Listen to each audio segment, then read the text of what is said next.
Olá, sejam muito bem-vindos ao Negócios na Pauta. No programa de hoje teremos um tema muito importante para a economia do estado do Maranhão e do Brasil, o setor de açúcar e álcool, ou o setor sucroenergético. A competitividade do etanol tem se recuperado nos últimos anos, refletindo o aumento do consumo de combustíveis e o crescimento da atividade econômica. Os etanóis anidro e hidratado foram responsáveis por 52% do consumo de combustíveis em veículos com ciclo Otto no país.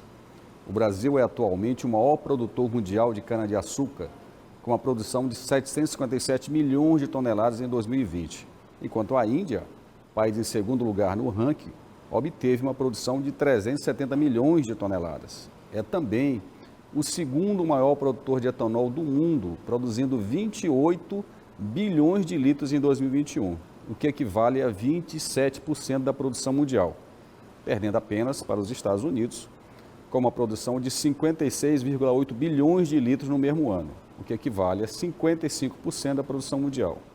E é o maior produtor de açúcar do mundo, produzindo 42 milhões de toneladas em 2020. No Maranhão, 76 municípios possuem alguma área plantada de cana-de-açúcar. E dentre eles temos 5 que possuem pelo menos uma agroindústria. São Raimundo das Mangabeiras, Aldeias Altas, Campestre do Maranhão, Coelho Neto e Tuntum. A produção canavieira no estado foi de 2,7 milhões de toneladas em 2021, a segunda maior em volume de produção. Como se pode ver pelos números apresentados, esse setor é muito importante para a economia do estado do Maranhão. Se você quer saber mais sobre este assunto, fique conosco, porque o Negócio na Pauta está só começando. O setor de biocombustíveis, onde se destaca o etanol derivado da cana-de-açúcar, é um dos mais importantes do país, responsável não só por uma grande geração de empregos, desde o plantio até a distribuição do etanol aos postos de combustíveis, e sendo o Brasil o maior produtor mundial de cana-de-açúcar e o segundo maior produtor de etanol. No Maranhão, 76 municípios participam da cadeia da cana-de-açúcar com áreas de plantio, e destes, 5 têm instaladas agroindústrias para beneficiamento do produto da lavoura. O setor no Maranhão gera mais de 10 mil empregos, sendo de grande importância na economia dos municípios em que atua. O setor sofreu estagnação nos últimos anos por conta do baixo crescimento econômico, mas com o aumento do consumo de combustíveis, já está ocorrendo boas perspectivas para os próximos anos.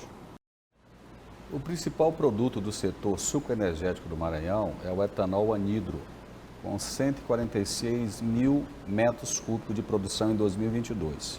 E, em segundo lugar, ficou o álcool hidratado, com 13 mil metros cúbicos. Parece que o setor segue com produção estável há vários anos, mas sem um crescimento significativo.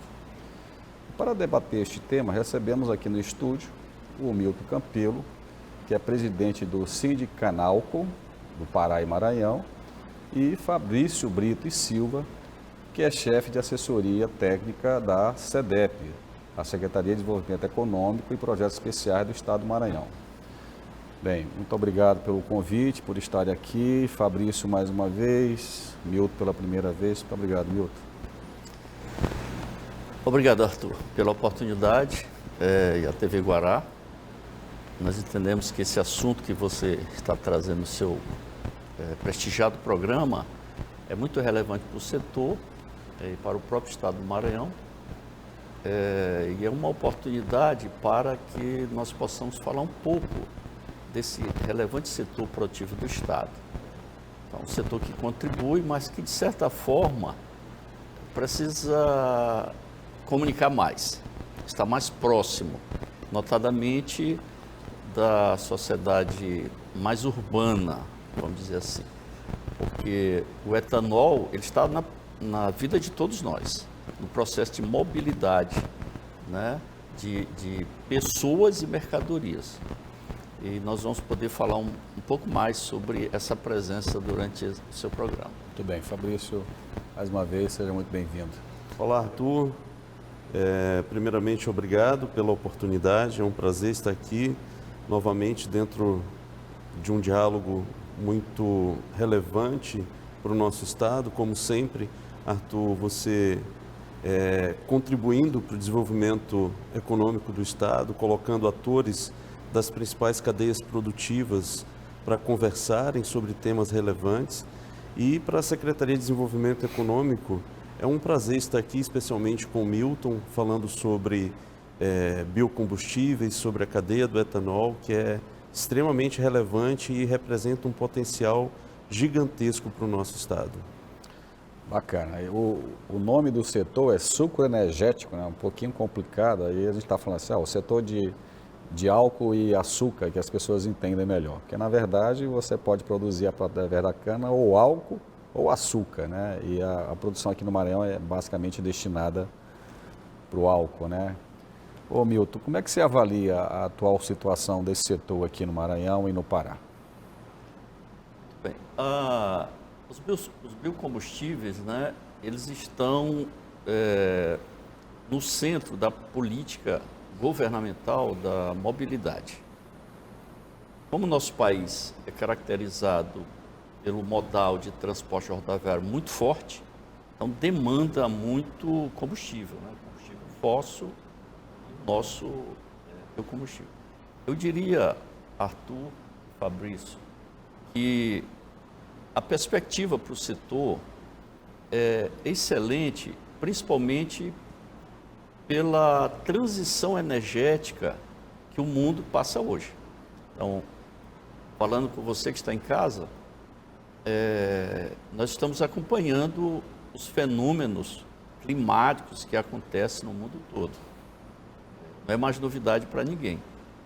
No centro desse debate, nós entendemos que o Brasil é um ator estratégico para o mundo.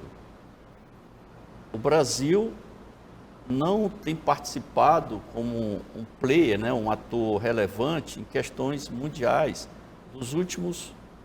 de toda a história. Nós tivemos duas grandes guerras, nós tivemos a Guerra Fria no período, a guerra contra o terror, o Brasil sempre esteve à parte. Mas na pauta da mudança climática, a questão da transição energética que o mundo exige hoje, o Brasil é um ator estratégico. Por quê? Porque conseguiu desenvolver uma tecnologia que é nossa, e o brasileiro deveria desenvolver um ânimo, um entusiasmo, um apoio muito forte para o setor de produção de etanol e açúcar, não podemos esquecer, porque é uma tecnologia nossa. Vem da cana-de-açúcar. A cana-de-açúcar está no segundo ciclo econômico brasileiro. Para quem, lembrando as nossas aulinhas lá do primário, nós começamos com o pau-brasil, e depois lá com o governador Mendes Souza, na Bahia, trouxe a cana. Então começaram os cultivos de cana-de-açúcar em Pernambuco e em São Vicente. Daí surgiram os engenhos. O Brasil então passou a ser um grande exportador de açúcar. Com o tempo, e aí a gente dá um salto para os anos de 1970, quando nós tivemos a primeira crise de petróleo, o Brasil estrategicamente lançou um programa chamado Proálcool, nos anos 70, que foi exatamente buscar encontrar alternativa ao petróleo e aos combustíveis fósseis que dominavam toda a matriz de transporte. Isso foi uma decisão estratégica porque o conjunto de plantas de produção de etanol e açúcar que nós temos hoje, cerca de 400 unidades no país, vem desse movimento. O Brasil hoje, esse ano está completando 20 anos, por exemplo, do carro flex. Então nós temos, que é um modelo nosso, brasileiro. Nós temos uma frota de 60 milhões de automóveis, Arthur. 40 milhões são automóveis flex. Isso corresponde a uma redução fantástica da emissão de gases do efeito estufa, e o setor vem trabalhando forte na descarbonização. Então, vamos pegar o exemplo do estado de São Paulo. São Paulo se via comumente falar em poluição do ar, tudo mais. Ninguém escuta mais isso. Por quê? O etanol, a presença do etanol na gasolina. O Brasil tem a maior presença de combustível fóssil na gasolina, 27,5%. E é importante dizer para você que isso contribui para o melhor desempenho dos carros a gasolina, a questão da octanagem, que é um assunto para quem domina automóvel sabe disso. E nós estamos, nesse instante, o governo está trabalhando num programa chamado Rota 2030, que deverá elevar a presença do etanol na gasolina em torno de 30%. Então, quando você chega no posto e abastece com gasolina, ali tem 27,5% de Então etanol. vai sair de 27,5 para 30, é isso? Para 30. Essa é a expectativa. Isso vai corresponder a algo em torno de 1,5 bilhão de litros de etanol a mais na nossa pauta. E quando você olha para o outro lado, o Brasil é importador de gasolina. Inclusive, está importando muita gasolina atualmente, mais inclusive do que a Petrobras, mais do que as distribuidoras privadas, porque havia um debate que está na pauta, que é essa política de preço que se passou a praticar.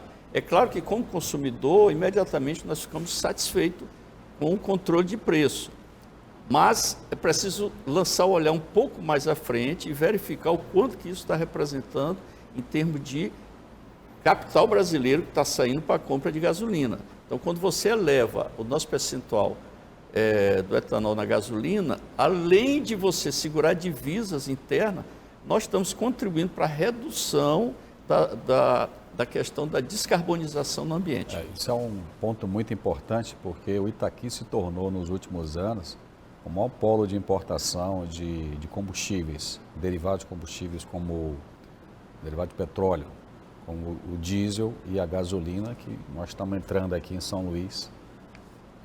O diesel, basicamente, a gasolina também dos Estados Unidos. É uma discussão bem maior, nós já tivemos outras vezes conversando aqui, mas isso que o Milton colocou é importante, porque eu recentemente estive num evento do setor de distribuição de combustíveis e havia uma preocupação, depois eu quero que o Milton fale aí, sobre uma tributação adicional que ia acontecer lá no estado de São Paulo, que é o maior produtor de álcool, né, e que isso ia impactar no preço final da nossa gasolina, Enfim, a gente faz uma rápida pausa e na volta vamos saber mais sobre esse setor, o setor de álcool e açúcar, o setor de biocombustíveis. Já já.